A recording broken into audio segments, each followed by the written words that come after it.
Hello friends, today we are going to discuss one problem of JMO Junior Maths Olympiad of 2004. This problem based on the simple principle that is known as the addition principle and the multiplication principle. तो ये addition principle क्या है इसको देखते हैं, PNC में ये पढ़ाया जाता है, तो इसको जो है शॉर्ट में डिस्कशन करते हैं, उसके बाद प्रॉब्लम की तरफ मूव करते हैं। तो एडिशन प्रिंसिपल का स्टेटमेंट है, if one experiment has m possible outcomes and another experiment has n possible outcomes, then there are m plus n possible outcomes when exactly one of this experiment is perform. ये आपको याद रखना कि दोनों experiment में सिर्फ एक ही हो पाएगा। फॉर एग्जाम्पल, सपोज़ एक कॉलेज है जहाँ पर आपको मॉर्निंग और इवनिंग सेशन में कुछ कोर्सेज प्रोवाइड करते हैं। तो यहाँ पर मॉर्निंग में इस कॉलेज में आपको 7 कोर्सेज जो है प्रोवाइड कर रहे हैं, और इसी कॉलेज में इवनिंग सेशन में आपके पास 5 कोर्सेस है। अगर एक स्टूडेंट किसी एक कोर्स करना चाहता है, ओनली वन कोर्स, अगर आपको इसी कॉलेज से ओनली वन कोर्स को करना है, ओनली वन कोर्स, तो फिर आपके पास कितने सारे ऑप्शंस आ जाएंगे। तो ये हो जाएगा 7 + 5 दैट इज़ 12 ऑप्शंस। नाउ अब देखते हैं मल्टीप्लिकेशन प्रिंसिपल। ये क्या होता है, if one experiment has m possible outcome, एक एक्सपेरिमेंट का m पॉसिबल आउटकम्स है और अनदर एक एक्सपेरिमेंट जो है उसका n पॉसिबल आउटकम्स है।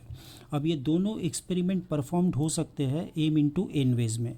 इसी एग्जांपल को कंसीडर करते हैं। सपोज़ आपके मॉर्निंग सेशन में 7 कोर्सेज ऑफ़र किया गया, ठीक है ना, 7 कोर्सेज कराए जा रहे। उसी कॉलेज में इवनिंग में जो है आपको 5 अलग कोर्सेज जो है कराते हैं। अब if you wants to do one course from morning, आपको एक कोर्स मॉर्निंग से करना है। एक कोर्स अगर आपको मॉर्निंग से करना पड़े और संग में एक कोर्स आपको इवनिंग से भी करना है, तो आपको टोटल 2 कोर्स करने हैं। एक आपको मॉर्निंग सेशन से लेना है और एक आपको इवनिंग में। तो अब आपके पास कितने सारे और चॉइसेस रहेंगे, तो ये हो जाएगा 7 × 5 दैट मीन्स 35 चॉइसेस आपके पास होंगे। इतने सारे आपके पास जो है सिलेक्शंस के वेज है। अब ये 2 सिंपल प्रोसेस को, 2 सिंपल जो रूल्स है, इनको अप्लाई करके इस सम्स को हम लोग को सॉल्व करना है। यहाँ पर आपको ए से बी की तरफ मूव करना है और आप सिर्फ इंडिकेटेड जो एरो हेड है उसी रास्ते से आप जा सकते हैं। अनदर कोई भी वे से हम लोग मूव नहीं कर सकते, ठीक है ना। तो ए से जाने के लिए ए से आपको बी पे जाना है और सिर्फ ये एरो हेड के जरिए से आप जा सकते हैं। यूज़ करना है आपको एडिशन प्रिंसिपल और मल्टीप्लिकेशन प्रिंसिपल। अनदर वे हो सकता है कि आप एक एक करके रूट को काउंट करके आप कैलकुलेट कर सकते हैं। तो यहाँ पर मैं सिंपली देख सकता हूँ कि यहाँ पर आपके जो सम्स है ये 3 केस में डिवाइड कर देते हैं। केस वन, अगर कोई जाना चाहता है ए से बी की तरफ, वो डायरेक्टली एक रूट होके बी पे जा सकता है। तो ये रूट का वाया एक्स होके आप बी पे जा सकते हो, ठीक है ना। इसको कैलकुलेट करते हैं। तो ए से एक्स पे जाने के लिए इसको मैं एक जो है एक्सपेरिमेंट मान लेता हूँ। ए से एक्स पे जाना है, तो ए से एक्स पे आप जा सकते हो। आपके लिए सिर्फ 2 ही रूट है, 2 रूट है। फिर एक से आपको बी पे जाना है, डायरेक्टली बी पे जाना है, तो फिर आपके लिए 1 वे है ना। तो बी पे पहुंचने के लिए आपको ये दोनों एक्सपेरिमेंट को परफॉर्म करना है। पहले ए से एक्स पे पहुंचना है और एक से डायरेक्ट बी पे। तो ये आपको टोटल जो है 2 वेज देंगे, 2 तरीका हो गया आपको पहुंचने के। केस टू की तरफ आते हैं। सपोज़ यहाँ पर क्या करना है कि आपको ए से एक्स पे जाना है और फिर एक से आप वाया वाई होके बी पे जाना चाहते हैं। ए से एक्स पे पहुंचना है, एक से वाई से पहुंचना है, फिर वाई से वाया होके आप बी पे पहुंच रहे हो। तो ए से एक्स में जाने के लिए यू हैव ओनली 2 वेज। फिर एक से वाई पे आप पहुंचोगे, you have only 1 ways. Y से बी की तरफ जाओगे तो you can see that you have 3 ways. तो यहाँ पर आपको 3 वेज मिल जाएंगे।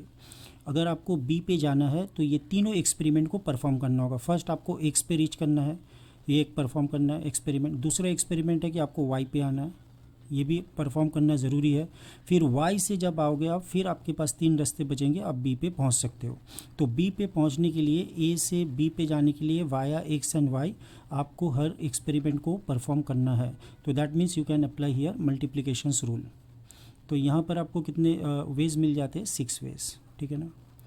अब एक केस बन सकता है, केस 3, कि आप ए से डायरेक्ट वाई पे चले जाओ और वाई से डायरेक्ट आप बी पे जा सकते हो। तो ए से वाई पे जाने के लिए आपके पास सिर्फ और सिर्फ वन रूट है जहाँ से आप डायरेक्टली ए से वाई पे पहुँच सकते हो। तो ये हो गया आपके पास वन वे। दूसरा वे क्या है कि आप वाई पे जब पहुँचे, वाई से बी पे जाने के लिए आपके लिए सिर्फ 3 रास्ते हैं। तो टोटल यहाँ पर आप देख सकते हो आपके पास 3 वेज है ना, क्योंकि आपको बी पे पहुँचना है डायरेक्टली वाई होके, एक्स पे नहीं जाना है। ऑलरेडी हम लोग ये केस काउंट कर चुके। तो ए से वाई पे आने के लिए आपके पास वन वे है, फिर वाई से बी पे जाने के लिए ये एक्सपेरिमेंट परफॉर्म करने के लिए आपके पास 3 वेज है। लेकिन आप बी पे तभी पहुंचोगे जब दोनों ही एक्सपेरिमेंट डन होगा, मतलब आपको यहाँ पर भी मल्टीप्लिकेशंस रूल अप्लाई करना है। तो यहाँ पर आपके पास हो गए 3 वेज। अब यहाँ पर आप गौर करके देख सकते हो ये तीनों केसेस जो है म्यूचुअली एक्सक्लूसिव है, मतलब ये एक साथ नहीं हो सकते। आपको ये तीनों में से किसी एक जो है केस को चूज़ करना होगा so that you can reach the B. यहाँ पर से क्या पता चला कि अगर ये तीनों एक्सपेरिमेंट है तो तीनों एक्सपेरिमेंट में अगर कोई भी एक परफॉर्म होता है तो आप बी पे पहुँच जाते हो। इसका मतलब यहाँ पर आपको एडिशन रूल को अप्लाई करना है। First experiment can be done in 2 ways, second experiment we can do in 6 ways, third experiment we can do in 3 ways. तो टोटल जो है m plus n plus p, अगर आप मान लेते कि 3 एक्सपेरिमेंट है, कोई भी एक परफॉर्म होगा आप रीच कर जाओगे b पे। तो therefore you have to apply here addition principle and total number of option आ जाएंगे 11। Hope all of you understand and thank you for watching my videos.